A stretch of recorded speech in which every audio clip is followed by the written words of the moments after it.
स्वागत है आप सभी का लद्दाख व्लॉग के पार्ट 2 में। लास्ट व्लॉग में आपने देखा होगा कि हम नुब्रा वैली एक्सप्लोर कर रहे थे। नुब्रा के बाद हमने डिसाइड किया कि रात को ही पेंगोंग लेक निकलते हैं, बट ऑनेस्टली ये डिसीजन थोड़ा रिस्की पड़ गया। रोड्स इतनी ज़्यादा रफ थी कि कई जगहों पे हमें समझ नहीं आ रहा था एक्चुअल में रोड है कहाँ। No proper markings, no lights, बस अंधेरा और कच्चा रास्ता। काफ़ी देर ड्राइव करने के बाद हम पेंगोंग से थोड़ा पहले रुक गए और is the place where we stayed for the night. Only the forest holds. Moonlight spills the velvet dark, etching patterns, leaving its mark. The roots stretch deep, the earth's gentle sigh, a lullaby sung to the open sky. Whispering pines, sing me your tune, caught in the rhythm of the stars and the moon. Teach me the language of rustling leaves, stories that linger on the breath of the breeze. Next morning हम फिर से पेंगोंग के लिए निकले और लगभग 1.5 घंटे में हम फाइनली वहाँ पहुँच गए। As we were getting closer, दूर से ही लेक नज़र आने शुरू हो गई थी और जितना पास जा रहे थे उतनी एक्साइटमेंट बढ़ती जा रही थी। The moment we reach Pangong I was literally speechless. सच बताऊँ तो मैंने अपनी लाइफ में इतना ब्यूटीफुल लैंडस्केप पहले कभी नहीं देखा है। It felt unreal. बिल्कुल ऐसा लग रहा था जैसे किसी वॉलपेपर या मूवी के सीन में आ गई हूँ। और पेंगोंग का सबसे फैसिनेटिंग पार्ट है इसका कलर। हर एंगल से इसका कलर अलग अलग नज़र आता है। ब्लू के सारे शेड्स नज़र आ जाएंगे आपको, सी ग्रीन नज़र आ जाएगा, and it's like a lake carrying every shade of blue possible. यहाँ का व्यू इतना ब्यूटीफुल है कि मैं वर्ड्स में एक्सप्लेन भी नहीं कर सकती, और कैमरा भी इस जगह के साथ पूरा जस्टिस नहीं कर पाता। ये जगह इतनी ज़्यादा सुंदर है और हमने यहाँ पे काफ़ी टाइम स्पेंड किया, एंजॉय किया। जाने का बिल्कुल भी मन नहीं था, बट लद्दाख में एक प्रॉब्लम है, हर नेक्स्ट डेस्टिनेशन प्रीवियस से भी ज़्यादा ब्यूटीफुल निकल आती है। इसलिए हम पेंगोंग से निकल पड़े थे रेजांगला की तरफ, और रेजांगला जाते हुए पूरे रास्ते पेंगोंग लेक हमारे साथ साथ चल रही थी। Every turn was giving a different view. मैं पूरे रास्ते में विंडो के बाहर देख रही थी क्योंकि नज़रें ही नहीं हट रही थी व्यू से। एक पॉइंट आता है जहाँ से पेंगोंग लेक धीरे धीरे नज़रों से गायब हो जाती है और आगे चाइना की डायरेक्शन में मुड़ जाती है।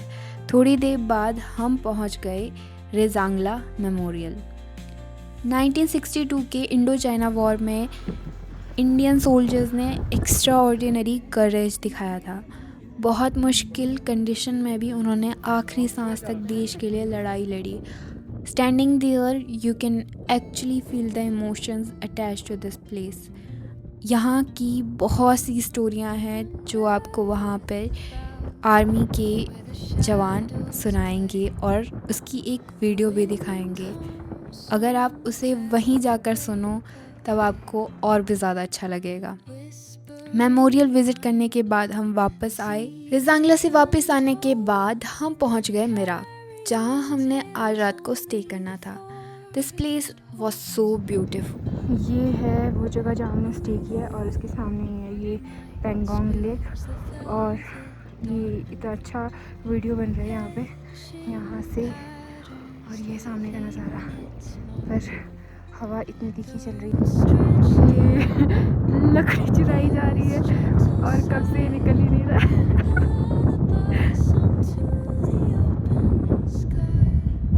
और जोर से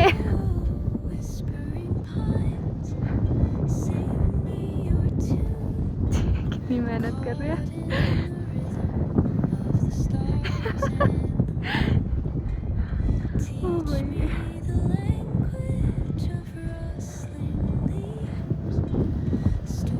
निकल ही नहीं रही है। फिर हम वापस होम स्टे की तरफ आ गए। तभी एक अंकल हमारे पास आ गए और उन्होंने हमसे हेल्प मांगी। उनकी गाड़ी रेत में फंस गई थी and trust me, it was not an easy rescue.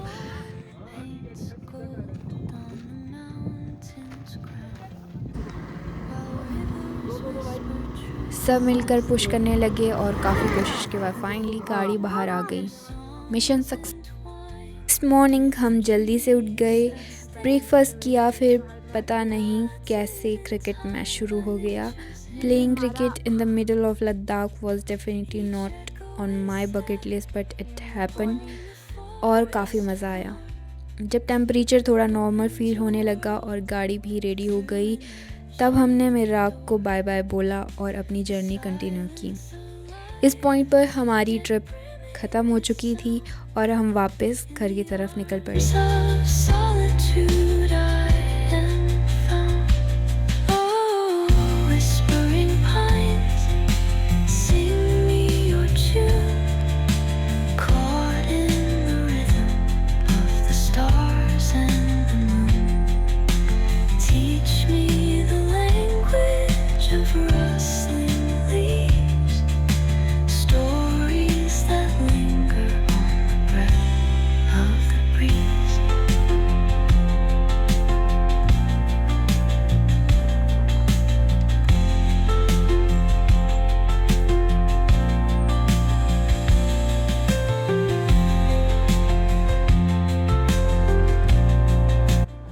हमारा ये लद्दाख ट्रिप 5 दिन का था, लेकिन अगर आप लद्दाख को अच्छे से एक्सप्लोर करना चाहते हैं तो कोशिश करना कि आप ज़्यादा से ज़्यादा दिन के लिए लद्दाख आओ। एक कंप्लीट आइटनरी मैं आपके साथ शेयर कर रही हूँ जिसमें आप पूरा लद्दाख घूम सकते हैं और जितने भी प्लेसेस हैं वो सारे इसमें कवर हैं। हम जब लेह लद्दाख घूमने गए थे तो हमारे पास कोई प्रॉपर आइटनरी नहीं थी और बहुत ही ज़्यादा कन्फ्यूजन हो रही थी कि कहाँ जाएं कहाँ नहीं जाएं। आप लोगों को ये कन्फ्यूजन ना हो इसीलिए मैं आपके साथ स्क्रीन पर आइटनरी शेयर कर रही हूँ। आप चाहे तो ये आइटनरी फॉलो कर सकते हैं। ये लेह टू लेह की आइटनरी है, 8 डेज़ की आइटनरी है। आप अगर इसको फॉलो करोगे तो आपको घूमने में आसानी होगी। और अगर आपको स्क्रीन पर क्लियर नज़र नहीं आ रही है तो मैं डिस्क्रिप्शन में भी शेयर कर दूँगी, आप डिस्क्रिप्शन से भी देख सकते हैं और मैप के थ्रू भी देख सकते हैं जो मैंने आपके साथ आइटनरी में शेयर किया है।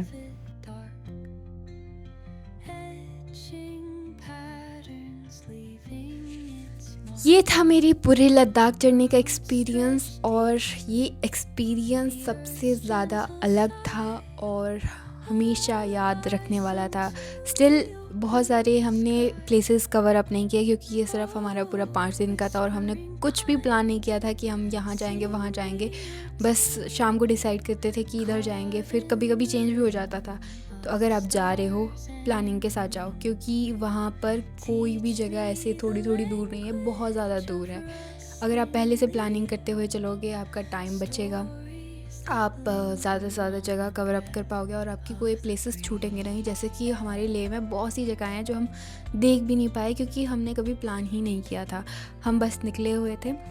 तो ये सब छोड़ते हैं, अब मैं आपको बताती हूँ कि अगर आप लद्दाख जा रहे हैं तो ये सारी चीज़ें ध्यान में रख के जाओ। तो सबसे पहले तो आप जब भी लद्दाख जा रहे हो ऑयली मॉइस्चराइज़र और क्रीम लेके जाओ। आपकी स्किन कितनी भी ऑयली है, जैसे कि मेरी भी ऑयली है और मैं जितने भी प्रोडक्ट्स यूज़ करती हूँ वो सारे वाटर बेस्ड है, मॉइस्चराइज़र, क्रीम, सनस्क्रीन, हर चीज़। तो मैं उन्हीं को वहाँ पर लेके गई और कुछ काम के नहीं है वहाँ पे वो, इसीलिए जब भी आप जाओ तो oily moisturiser, oily sunscreen, oily lotion, ये सब चीज़ें लेके जाओ और लिप बाम भी। दूसरी इम्पॉर्टेंट चीज़ है मेडिसिन्स।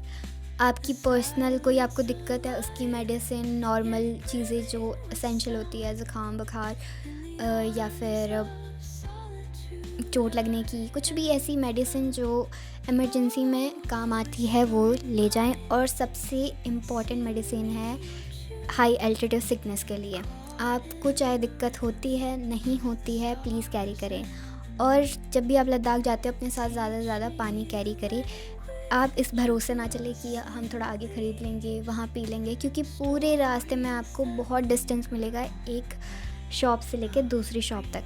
तो जितना पानी अपने साथ कैरी कर सकते हो करो, और साथ में ज़्यादा से ज़्यादा पानी पीते रहो। फिर आ जाता है, और साथ में अपने लिए कुछ ना कुछ खाने की चीज़ें भी साथ में ही रखो, क्योंकि अगर रखोगे तो आपके लिए अच्छा होगा, कुछ ना कुछ खाने का मन करेगा। और हो सके तो अपने साथ एक मिनी सा स्टोव ले चलो, जिससे कि आप कहीं पे भी कुछ भी खाना पका सकते हो। जैसे कि हम जब ट्रैफिक में फंस गए थे वहाँ पे जहाँ पत्थर गिरा था, तो हम वहीं पे बनाना शुरू हो गए थे। हमने मैगी बनाई और खाई, सब हमको देख रहे थे, बट बहुत मज़ा आया। आप लद्दाख जा रहे हो तो आपको गर्म कपड़े कैरी करने ही पड़ेंगे, क्योंकि वहाँ पे बहुत ज़्यादा ठंड लगती है। अगर आप किसी की वीडियो देखोगे आपको दिखेगा कि वाह धूप लगी है, वहाँ तो वेदर अच्छा है, बट ऐसा कुछ भी नहीं है। धूप लगी होगी पर ठंड इतनी ज़्यादा होगी कि आप बर्दाश्त नहीं कर सकते हो। तो इसीलिए अपने साथ एक जैकेट, थर्मल, ये सारी चीज़ें कैरी करें। मैं भी यही सोच के गई थी कि मैं वहाँ ये पहनूंगी वो पहनूंगी, बट कुछ भी नहीं पहन पाई। मेरे वो कपड़े वापस वैसे के वैसे आए। पूरे एक ब्लैक जैकेट के साथ मैंने पूरा लद्दाख घूम लिया। तो इसीलिए इन सब चीज़ों में ना पड़े। अगर हाँ आपके अंदर है कि आपको रील्स बनानी है, आपको ये करना है और बर्दाश्त कर लोगे, तो आप कर सकते हो। This is the end of the video. So thank you so much for watching my video. मिलते हैं नेक्स्ट व्लॉग में। अभी पता नहीं मैं कहीं जाऊंगी या नहीं जा पाऊंगी, क्योंकि अब आ चुकी है बरसात, मतलब आने वाली है।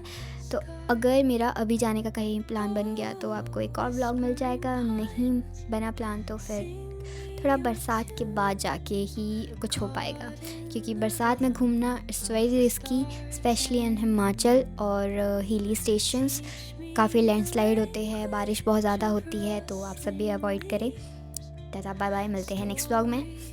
Linger on the breath of the breeze.